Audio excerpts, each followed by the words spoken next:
Thank you for coming. I wish to speak with you both in a place where privacy was assured. We quite understand. What was it that you wished to discuss?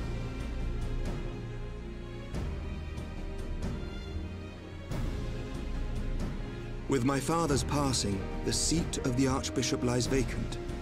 And so, in accordance with canon law, I have assumed his responsibilities.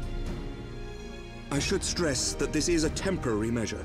It was never intended that the Lord Commander of the Temple Knights serve in this capacity indefinitely. Quite the opposite. The statutes specify that I should surrender my powers as soon as a conclave of the senior clergy and the high houses have named a new archbishop.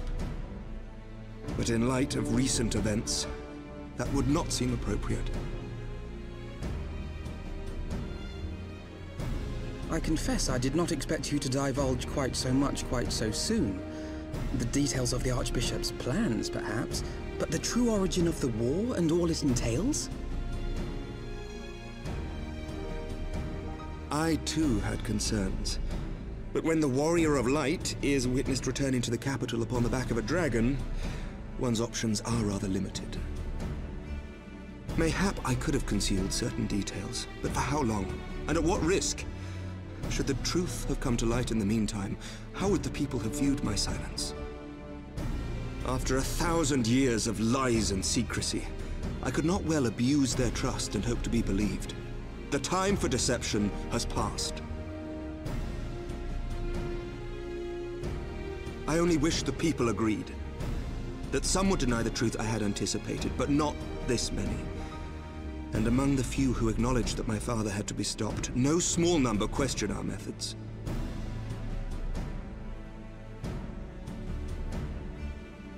If they suspect a coup, it will not be long before some turn to violence. It has already begun, and that on both sides. Men and women of the cloth are being harassed in the streets. Some have even been assaulted in the broom. Hilda and her people have formed a watch to help us maintain order. But such measures will not prevent the unrest from spreading. For all our talk of peace, the people remain frightened and confused. For their sake, we must bring the Dragonsong War to a definitive end.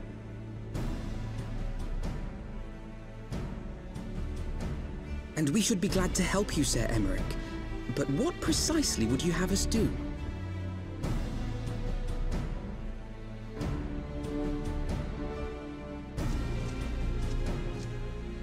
We wish to treat with the dragons of Annex Shrine.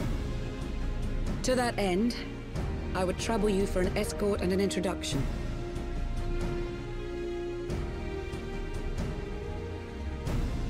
Annex Shrine? You would speak with Vidofnir, then? We must needs open a dialogue between our peoples. Acting as my representative, Lucia will extend an invitation to their leader, that she might visit us here in Ishgard. Were she still with us, I would of course have beseeched Isel's assistance in this matter. But as she is not, I must ask that you aid us in her stead. Will you do us this favor?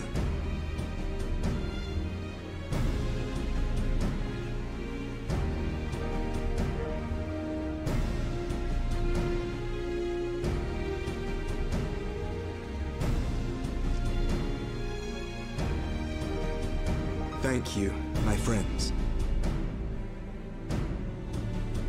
Lucia, I leave the rest to you.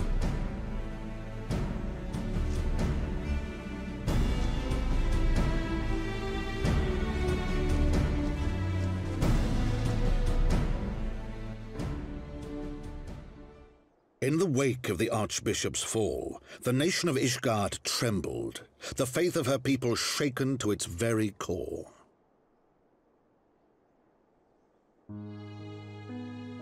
For 1,000 years had they fought and died, certain of the justice of their cause, only to be told that their holy war was born of the sins of their forefathers. What then for those brave men and women, thus stripped of their righteousness but to despair, to deny the truth and decry its speakers?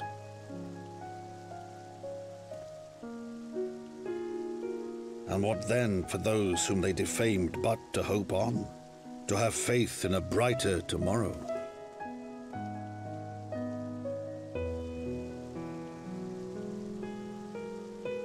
A tomorrow in which man and dragon might live together in harmony, then as distant as the very stars in the heavens.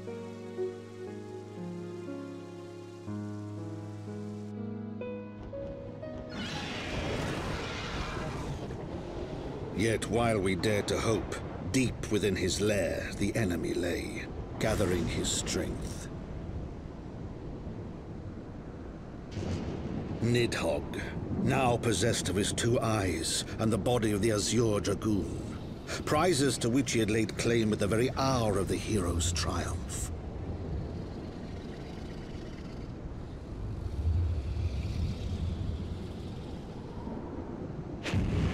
As desperately as we sought the solace of peace, the great worm craved the misery of war. Nor was he alone in his misbegotten desire.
I'm terribly, terribly sorry to have kept you all waiting. You need not apologize. We arrived but a moment ago ourselves.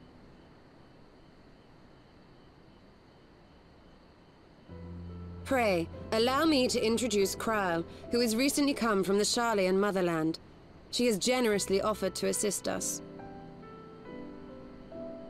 Oh, please, think nothing of it. A trip to Eorzea was long overdue. You must be the Warrior of Light. Yes, you certainly do look the part. A pleasure to meet you at last, miss. And who is that I spy but young Alpha No Levieur himself? I dare say someone's grown an ilm or two in my absence. Or are those lifts in your boots?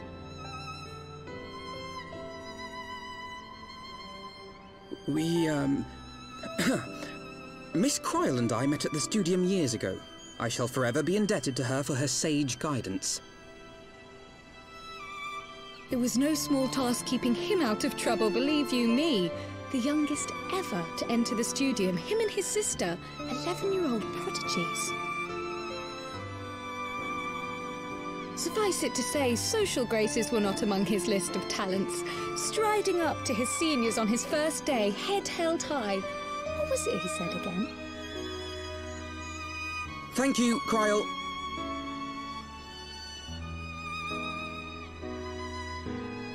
For what? I haven't finished yet. Would you care to attempt a more dexterous deflection?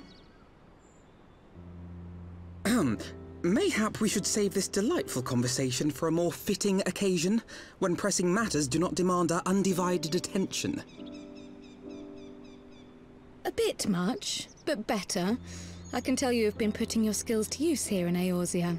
Henceforth, I trust you will dazzle me with your eloquence at the first time of asking.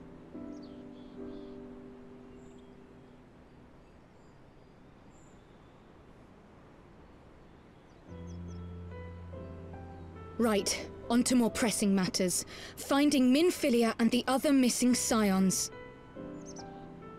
I gather you have new information to share with us. A new approach, actually. Tataru recounted the tale of your escape, and it gave me an idea. Simply put, assuming Thancred left some manner of trail when you whisked him away, as is almost always the case with teleportation magics, I am confident I can find and follow it. Then what are you waiting for?